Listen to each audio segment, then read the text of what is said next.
can feel overwhelming. You're dealing with pain, medical bills, and your injuries are being downplayed. We take care of the hard part so you can focus on getting better.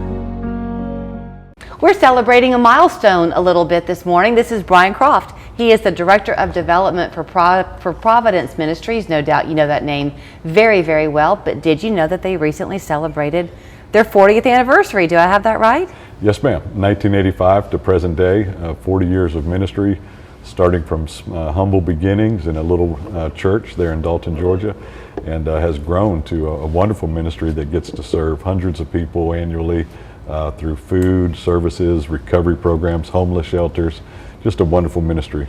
I want to talk a little bit about that growth because I think it's really powerful for you to reference back to how it began as a small, as you put it, little program at a little church in Dalton, Georgia. Yes, ma'am. This country, I think, was largely developed by little churches and synagogues and things around the country where people come with their heart and a mission, and they believe in the power of the ripple effect.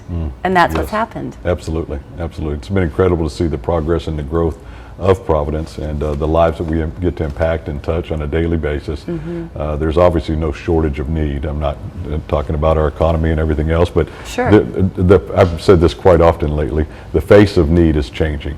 It's not just the homeless person under the bridge or a drug addict down the street. It's our neighbors that are struggling from paycheck to paycheck, try to make ends meet. Right. Short here, short there. Where do I fill those gaps? And so we get to be part of that as well. So I hate to put you in the spotlight, but you kind of offered me the chance to. So do you care if I do it? Absolutely not. Okay. So Brian and I were talking, and he said the truth is, in an effort to be transparent, you were the beneficiary of part of the programs that they offer. Correct.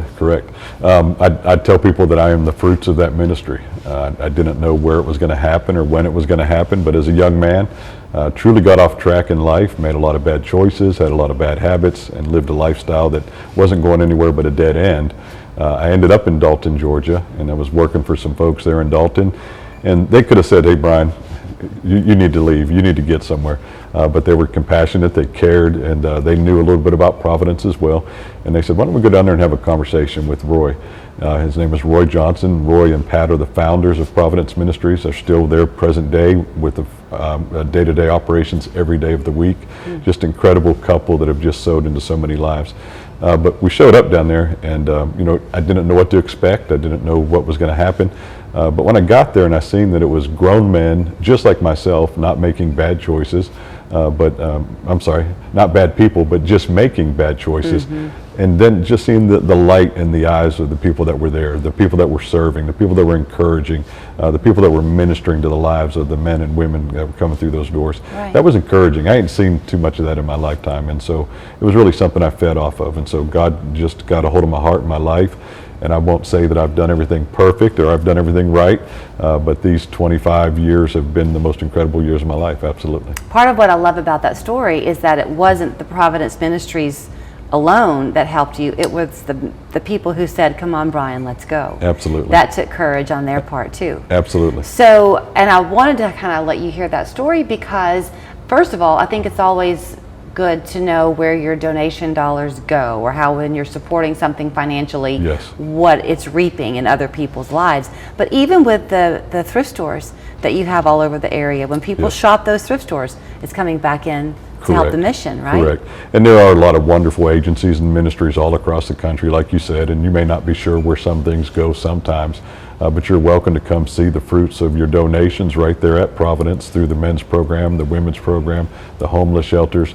But by donating to Providence, either through your donations of gifts that go to the thrift store, whether you give financially, it all stays right here serving Tennessee Valley, Northwest Georgia. We have programs for men, women, and children. We have programs for men and women for substance abuse here in Tennessee and in Georgia. So it's a big span, and you do get to see your donations at work. You know, I know you're putting a positive spin on things today, and as well you should. I'm sure you put that positive effort every day that you go into work, but you talk about the recovery programs that y'all lead, the substance abuse. Yes. It just does not go away.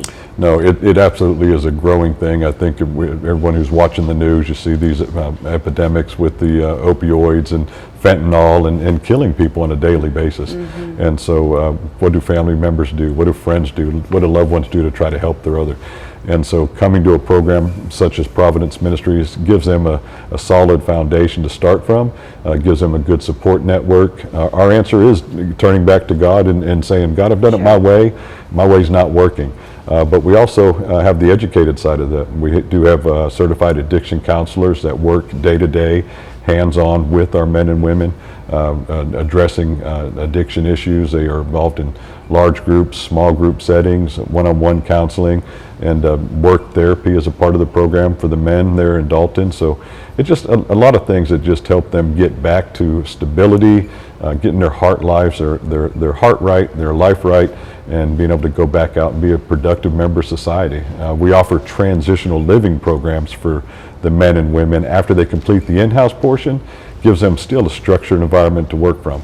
They have an apartment with somebody else that's in recovery. They're still held accountable. They're still drug tested. They have to make weekly meetings. And so that gives them a chance to grow away, not just go away. So I know you're happy and proud to celebrate the 40 years that have taken you to this point. Absolutely. But you are looking ahead to the next 40. Absolutely. So if anybody wants to find a way to support you in that effort, they can go online and learn more of how to give? Absolutely. We have a link on there. They're able to donate online. They're able to write a check and send that to our address. But we started a campaign this year, 40 for 40 more. So we're so excited what the first 40 have brought. We have no idea what's in store for the next 40, but we're very excited about it. And we just would love for everyone to help participate in making those 40 years possible. Well, thank goodness when that man said, come on, Brian, let's go. Thank goodness you went. Amen. So here is where you can learn more. ProvidenceMinistriesInc.com is their website, and there is their phone number as well. Thank you. Thank you. Yes, ma'am. St. Jude Dream Home is now complete and tickets are almost sold out. It's 4 bedrooms, 3.5 baths, and could be all yours. You don't want to miss your chance at this dream home. Get your ticket now before they're gone. I'm Brent.